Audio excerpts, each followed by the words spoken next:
It's the Tommy Sandhu podcast, and I'm still here in Dubai getting ready for the T20 World Cup final, which is only a few days away now. We've got some semis to play first and then the final. So I wanted to have a chat with someone I met when I just started kind of getting into the Bharat Army and cricket fan group stuff. It's a guy called Navneeth Krishna. He is a brilliant broadcaster. I'll tell you why I liked him first and foremost. His voice, and hopefully you enjoy his voice as well. He's just got one of these super crisp, sharp, lovely sounding, microphone friendly voices. And we met at a Cricket World Cup. We got on really well. He's just a lovely person to be about. He's someone who just makes me happy to be around him. So I wanted to have a catch up, talk about cricket, talk about life, and also, why do people call it purple patches? You're about to find out. It's the Tommy Sandhu podcast with Navneeth Krishna. Hey, how's it going, Nav? You all right? What is up? Good to see you. Oh, man. Good to see you. You know, when you just look at someone smile and it makes you grin as well. And all of a sudden, I'm reminiscing about me and you and when we met and our little summer together. So, yeah, all these memories are coming back. Are you well? You look well, bro. You look good. Thank you. I must admit that you need smaller size T-shirts now. Well, you're right. I've still got the same gym gear before I lost a bit of weight. So you need a completely new wardrobe. Yeah, I know. I tell you what. When I last saw you, 2019 Cricket World Cup, all across the UK, you're doing your broadcasting stuff, and you'd just gone full time. It was a big sort of step for you at that time. And I was brand new to it. It's the first kind of tournament I'd covered. Oh, how far we've come. But at that time I drunk beer all throughout that Cricket World Cup. And I put on about a stone in a month. And I'm like, well, this isn't going to work. This is not a healthy lifestyle. I didn't realize how much beer drinking and hanging out in cricket stadiums goes hand in hand. But you obviously keep yourself in shape. You don't dabble with you don't do all that, do you? You're not a little bit. I don't do it as well as the Englishmen do it in London. As well. I love that you call it as well.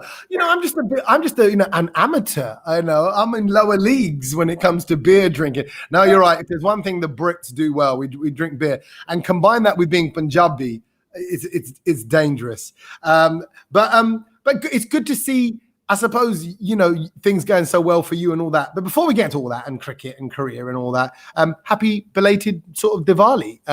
Did you have a good Diwali? Wonderful time with family. It was good to have the wife over from Singapore. Finally, she made it after a few months, thanks to all the COVID travel restrictions that we have going on. So it was good to have family around. Yeah, man. So she was, you and Mrs. were apart for how long? For about 7 months, close to 7 months. Yeah, she was in Singapore. And as Singapore is a lot closer than London is, but it's just that much harder for us to go to Singapore. And so, yeah. Was that healthy? Was that healthy for the relationship? Like, I don't need to know about the Diwali fireworks that went off in Navneeth's house when you got together, or what I'm trying to get to is, like, does absence make the heart grow fonder? Because that could be quite testing as well for a relationship, can't it? It was testing, if I have to be really honest.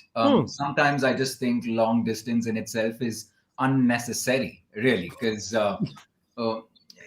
it's just easier when you certain conversations or whatever it is, right? So I missed having her around, because I still have everyone around here in Bangalore and in India, etc., and with all the cricket and everything going on. She's working for Google in Singapore, so it's a lot harder for her when she's alone at home, considering there's this work from home. She was by herself for about those 6 to 7 months. But she's here. It's been about a month now. We spent Diwali together, and it's good. Was there like a little bit of that awkward moment? You're like, all right. So how are you? Anyway, I mean, because you kind of look. I've been away from this person anymore. Sorry, yeah, all things kind of, and there's only so much you can do with your loved ones on kind of Google Meet and Hangouts and Zooms and. Like even now this morning, like I'm trying to can I see the kids? I'm messaging my wife who's in London. I'm here in Dubai. I've been here 3 weeks without them. And I'm like, can we see the kids? She's like, oh, I'm just getting them ready. And, we got to get the door. And, I'm trying to get a gym session in before I get them, before they wake up. And it's busy. Lives are busy. You kind of slowing down and think, and then you're on the sideline and you're a bit like, okay, well, if it works, message me. Otherwise, it's cool. Who are you again? Yeah, exactly. So I get it. So and I got sorry on a little side note though. Let's go back to Diwali. What happened with all the pollution-y stuff in India? What was all that about? Like they were trying to ban fireworks. There was no fireworks allowed. Well, it's been happening for a few years now. All right.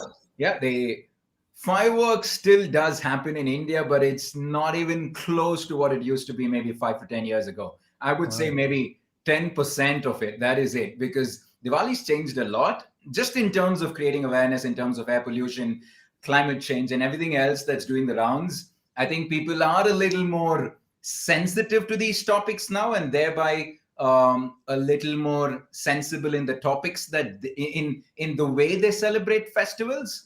Yeah. And with COVID, with climate change, and with air pollution and whatnot, I think Diwali, in terms of the crackers, is nowhere close to how it used to be. But people still, it's the time of the year where I think the air smells different. It's everyone's in that festive mood, right? So it just feels nice to have family and friends around. But crackers, man, you should have been here 5 or 10 years ago. India, you know about that anyway.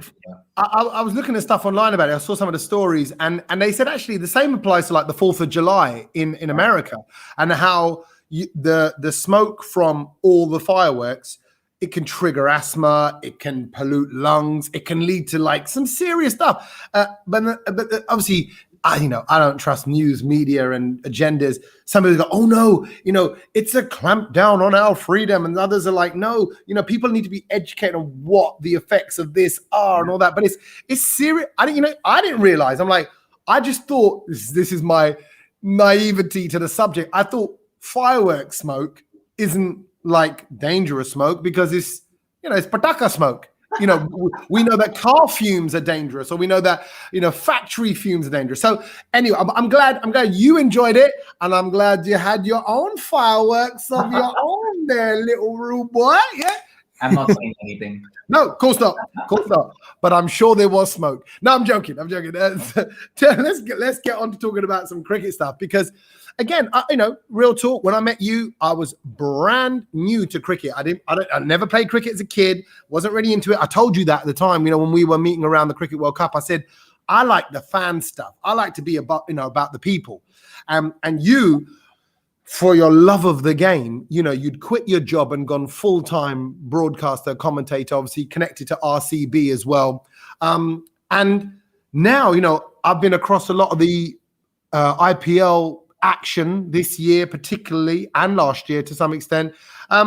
Interesting year now. I feel like I can talk to you about it. So I hope you don't mind. I want to kind of like have a bit of a cricket chat. Look at you grinning like, oh, my boy, he's graduated from the School of Cricket. He's grown up now.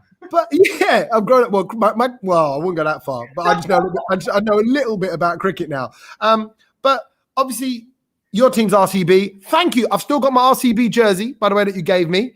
And when I wear it, like on some of the kind of fan shows and stuff, the RCB fans absolutely love the fact that I've got the real deal one. So I'm still appreciative of that. But an interesting season. I probably gave you a double XL, and I need you to give you a small now. No, now me and my family, we all getting it together. We're like, hey, let's all be RCB fans together. It's our family time. But it was an interesting year. Not quite the IPL for your boy Kohli, for our boy Kohli. What can I say? It's been a while since we have seen Virat at his flowing best. I think, if individually just Virat Kohli, it's been a while since we've seen that. But as a team, I think it was 2 good seasons for RCB in the UAE. We made it to the playoffs on both occasions, 2020 and 2021. I think Mike Hesson coming in at the top as the director.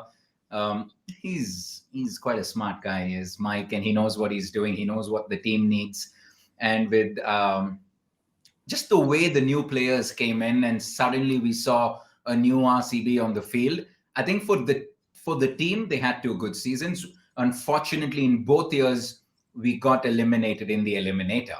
And it's those moments that matter when we really need to win, we somehow still need to find that way of moving forward. That's how the Mumbai Indians do it. That's how the Chennai Super Kings do it. These guys know how to win when you've got to win.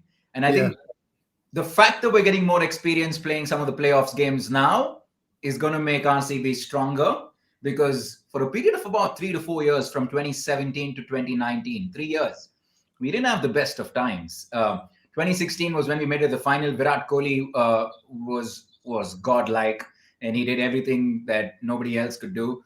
And we went to the final. And then 3 years were really down for an RCB fan. But the last 2 years, I think we've had plenty to celebrate.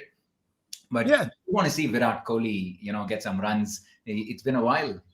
So do you think that's why he's taken the step away from like T20 captaincy to kind of go, you know what, you're right.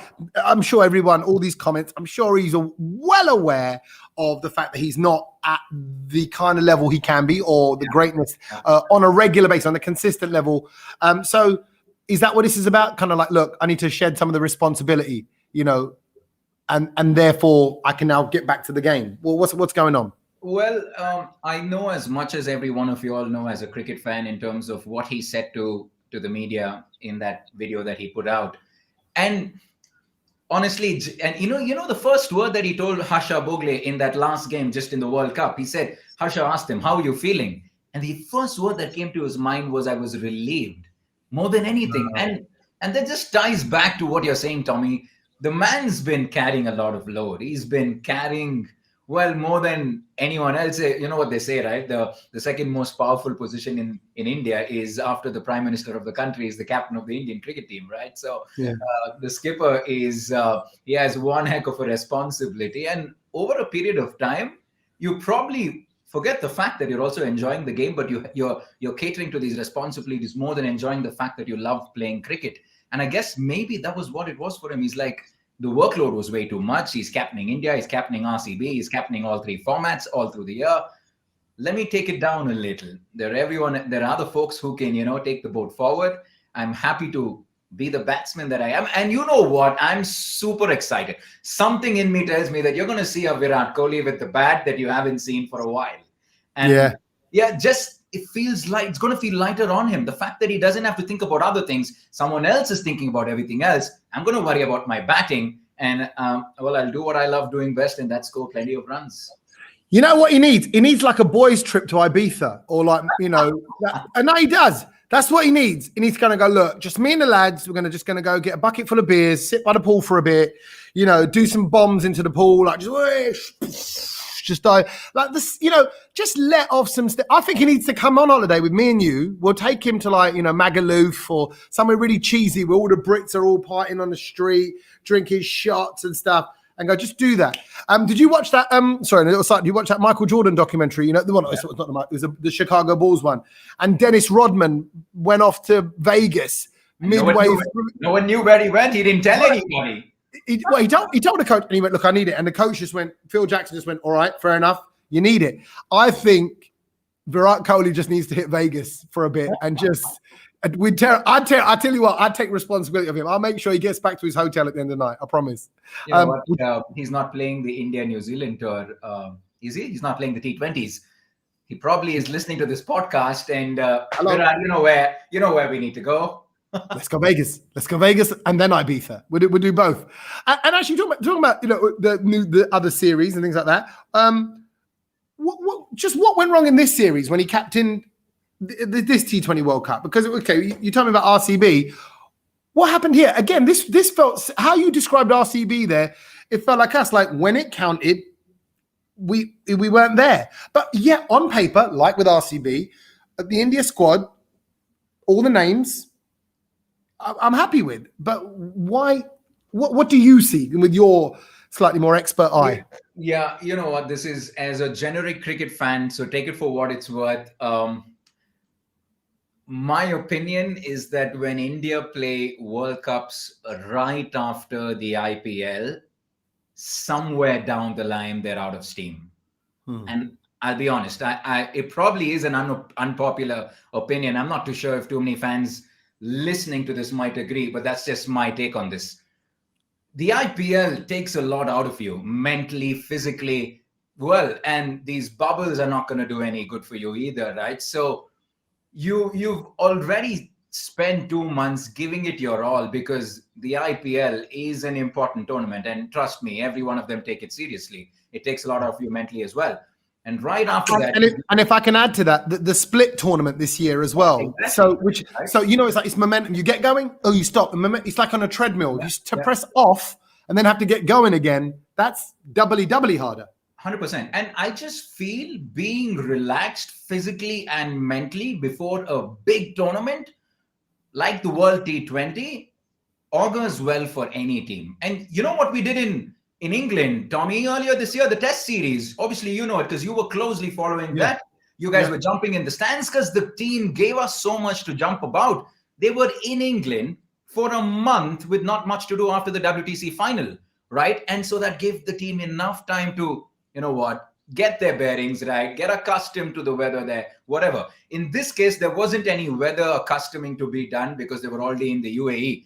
But I just think, man, it was just going on for too long. At some point, you're just going to break down physically and mentally. And I just think, give this team a break. You come and take them on, you'll be on the wrong end of an Indian cricket team that you don't want to be in there. And that's what happened. And what happened when we took on Pakistan and New Zealand? You're taking on top-notch teams. And the other thing is, we haven't played Pakistan in forever, or we don't play them at all. So we don't know what's coming our way. We at least know what's coming our way when we play a Trent Bolt or a Tim Southee, because you face them in the IPL. But you don't know what a Shaheen Shah Afridi and a Haris Rauf is throwing at you, right? So that had its own thing as well. That's the bigger side of what I have to say. The smaller side is credit where it's due. Credit to Pakistan, credit to New Zealand. On that day, they absolutely annihilated India, and so kudos to them. And again, I've got to just add on to that and say, I've seen the reviews. Again, I don't understand the game well enough to know exactly why. Why is Babar Azam so amazing? What is it about his form at the moment that was going, wow, form of his life? What do you see? For starters, he is a class act in itself. Regardless of the form, he is stylish, he's pleasing to the eye, and he has one heck of a technique. But you know what? Everyone goes through their purple patches. Babar Azam is going through that phase right now. He's arguably one of the best in the business at the moment, along with, let's say, Virat, Kane, Root, and maybe Smith. But he's right up there. He's right up there. His numbers are astonishing. He's just seeing the ball as big as anybody. Nobody just seems to find a way to get him out cheaply. None of the teams do. And it was, I think Virat Kohli was in that phase about 5 years back in 2016 during the T20 World Cup, when he went absolutely bonkers in the IPL. He scored 973. I was like, what in the world is 973 in one season of the IPL? Babar Azam is going through that purple patch. And you know, we're Indians. He's doing it for Pakistan, but as a cricket fan, you just got to enjoy and admire the fact that this man's piling on the runs. Yeah, man. No, that is. Why do they call it purple patch? Why is going through a purple? Like, no, if I went through a purple patch, I'd think I was in a kid's sweet factory or something. So that's one thing to Google. That's what Tommy will be doing straight after this podcast. He'll be Googling. We need to Google what in the world is purple patch. Yeah, exactly. I'm going to try and work that out. In fact, I'll see if I can work that out during the podcast. By the end of this podcast, we'll know why purple patch is called purple patch. Hey, talking back to Team India, the change of management. Again, I was talking to Jatin Sapru yesterday, and he was saying that what having someone like Rahul Dravid will do is it will bring more consistency. He'll give players a longer run. Up from what I see, I didn't think that was a problem in the current running of it. But is that what you see Dravid doing, or what does Dravid bring to the game? I think the first thing that Dravid would bring is he would get the respect of everyone in the team. And I think that in itself, it's Rahul Dravid. The man, I think the name says it all more than anything. And by default, there are some names in every industry. The name demands all the respect. He doesn't need to ask for it. He's going to get all the respect. And so when you have a figure like Rahul Dravid, setting the stage, I think by default, the youngsters are going to learn. And this Indian team is now all about the youngsters, the Rishabh Pants, the Surya Kumar Yadav, and whatnot, right? So with the fact that he's already paved the way for so a lot of these youngsters, Tommy, have actually come in through the India A teams and the NCA, where Dravid's already been involved. So he has a relationship with a lot of these cricketers, and there are certain characteristics that you associate with the Great Wall, the Rahul Dravid of Indian cricket, that it resonates well with every fan. It resonates well with every cricketer. So I only see positivity. I only see good things coming in store for Indian cricket. If anything, we're heading in the right direction. Yeah. And isn't there a change of management at RCB too? It feels like it's all changed. The RCB and India team parallels. Maybe it's the Virat connection, but there's some changes happening there with the way your boys are being run as well. Small changes. Just yesterday, RCB announced that they have a new head coach. Mike Hessin was filling in as the head coach the last season from Simon Katich, because Katich wasn't available for the second leg of the IPL that just got over.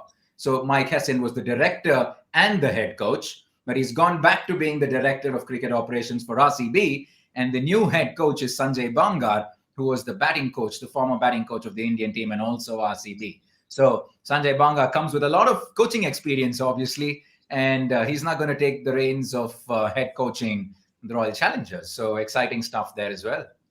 So are you getting ready to play against the IPL equivalent of Man United now that the Glazers are in with a team? They're one of the new bidders, the successful bidders at the auction of a new IPL team. It was the Glazer family and some other. No, if I'm not wrong, the Glazer family didn't get it. It was. Oh, didn't they? No, they lost out on their bid because I think it was the Goenka family that got Lucknow for over 7,000 crores. Right. And who? I forget Ahmedabad. LCL. I forget the name of the other corporate brand that got Ahmedabad for about 5,600 crores. That's insane money. And also, I have no idea how many zeros are even in that. I'm not. No. I know it gets more complicated for me because I got to also say, when people write in rupees, they put the comma in a weird place, like to compared to how we do it. So that confuses me. I'm like, what's that comma doing there? That it's normally how many millions is that? Or but hey, super exciting for the game. I think super reassuring for cricket fans around the world to kind of go, look at that.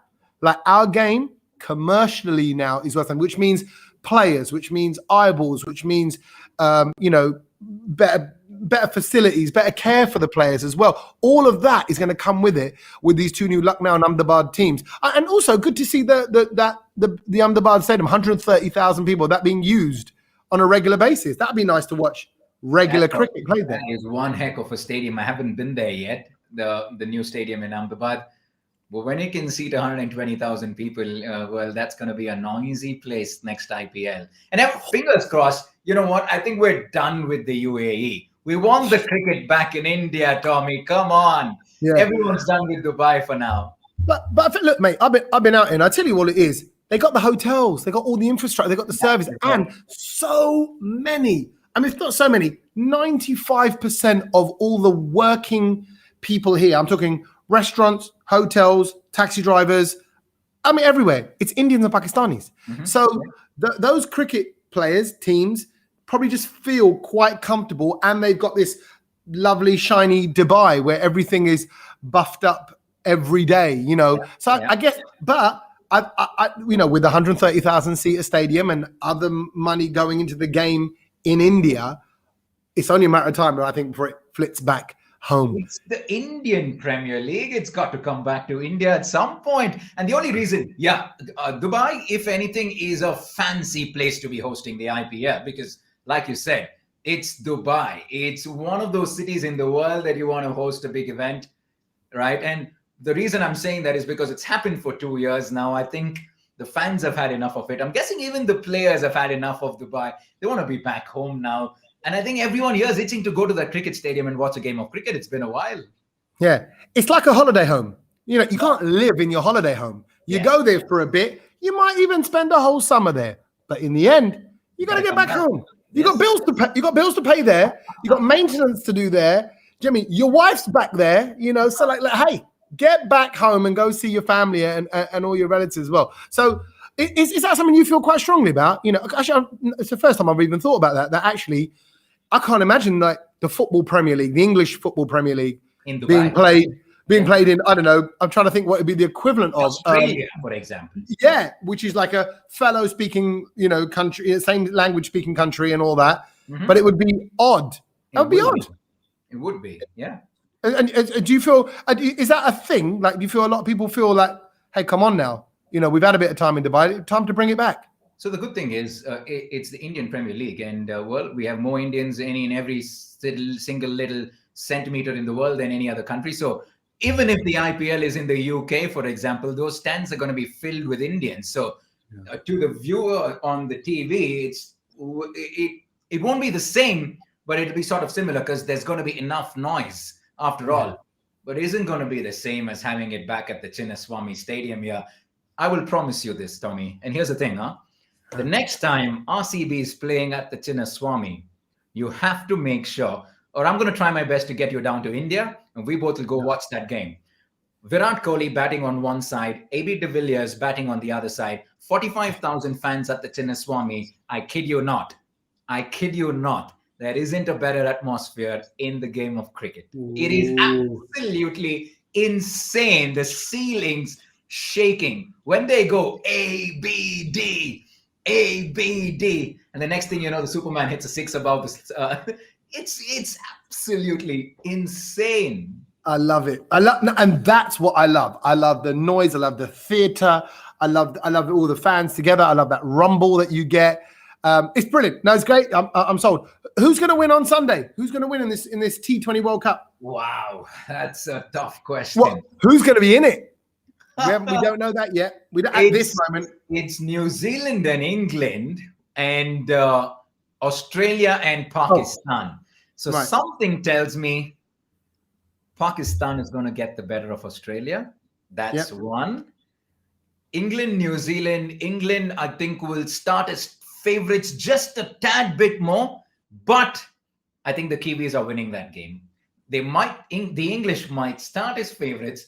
Something tells me that the Kiwis are thinking about a certain day in London in 2019 when they were on the bad side of a call and they ended up giving the World Cup to England. And so there's a redemption at stake. And I think Kane Williamson and the boys will want to have a take at Pakistan in the final to go the distance. That's my prediction.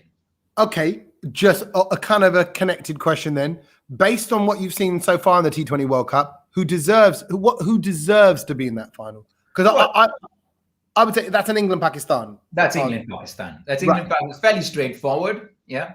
But you're saying the little curveball you're putting on it. No, here's the thing. It goes back to what we already spoke about. None of what happened already matters. It is of no consequence. Yeah. It's a brand new day. It's the World Cup semi-final. The world of cricket is watching you. You perform on that day. Yeah. You might have won. Pakistan might have won 5 out of 5 in the league stage. It counts for nothing if they turn up and absolutely go bonkers against New Zealand or Australia, right? So it's performance on that day that matters.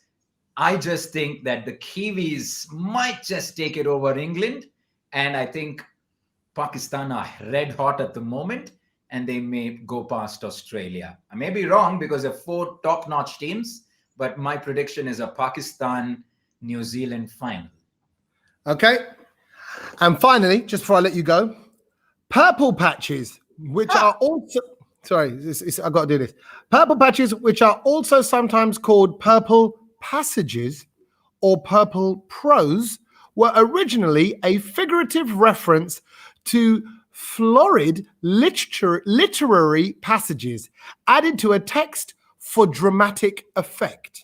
So it's something to add, I guess, more drama to written word. So it's something, that period of written word, which is extra dramatic and extra beautiful. And therefore, Pakistan are going through this extra dramatic and extra beautiful patch. So we'll see if that purple patch extends to Sunday. Nav, thank you, man. Thank you for hanging out. Thanks for the chat. Love it. And this ain't going to be the first time you're on. So, the last time you're on, I should say, because you're coming back regular. And I want to come to the stadium with you. And we will be. There are plans to come to India in about a year or so. So when the IPL finally comes home and when you're back in your stadium, I'll be there with you. Yeah, it's the big IPL the next time, 10 teams, right? So there's no better time for you to be coming down to Bangalore. We'll have that pint of beer when you do come down as well. Cheers. Done deal. Done deal. You're an absolute star, mate. Good luck with the career. Good luck with everything you're doing. Love you big time, man. Take it easy. Cheers. Cheers, Tommy. Before you go, have you hit subscribe to the podcast yet? Have you done that? You should. Have you also started following the Tommy Sandhu podcast on social media? That's on Instagram, on Twitter, and on Facebook as well. Do it! Do it. Because then, you know when those annoying little notifications pop up with the random stuff that you've agreed to let into your life? Okay, delete those. Let some Tommy Sandhu joy in. You know I'm going to be talking to the good people. You know I'm going to be having some fun chats. Why not have those on a daily basis and get the notifications as well? All you got to do is hit subscribe and like and follow, and it's free. It's free. It's our favorite word. Asians love free. Say it. It's free. Oh, it feels good. Go on, do it now.